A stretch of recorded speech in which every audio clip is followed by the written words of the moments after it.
across the sovereignty, from the ashes of New York to the loneliest, most barren corner of damnation, nothing remains.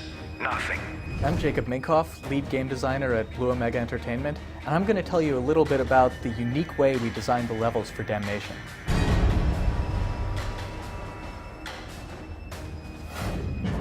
In Damnation, we have these levels that are absolutely massive, have huge vertical height, and are much more organic and multi-layered than levels you would typically see in a shooter. Traditionally, level design is often done on graph paper. You simply do top-down views of the player path through it.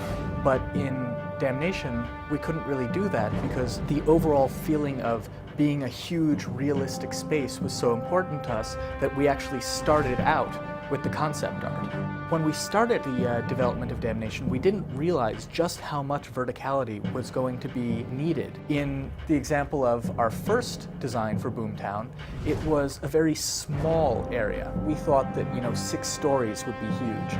The next version was much more compact. Maybe there were buildings that were 10 stories in it now. And the final design for Boomtown is a massive canyon. And the steam generator itself is about 40 or 50 stories tall, and it now takes the player a good 30 minutes to climb from the base of the steam engine to the top. So once we finally got this vision from the concept artist that we said, yes, that is Boomtown, it was this pencil sketch, and we went ahead and we drew on top of it. So the level designers would look at that image and they would circle different locations and say, oh, it would be really cool if the player went from here to here to here.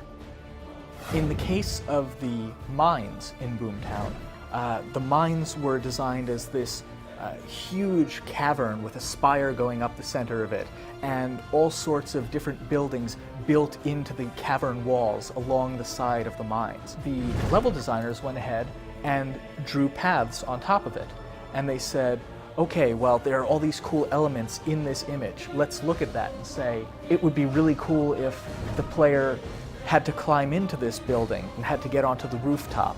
It would be really interesting if they had to cross over this canyon a few different times, and we'd put the gameplay into the image. I think that we really succeeded in our goal of bringing these epic artistic visuals to a much more mainstream shooter.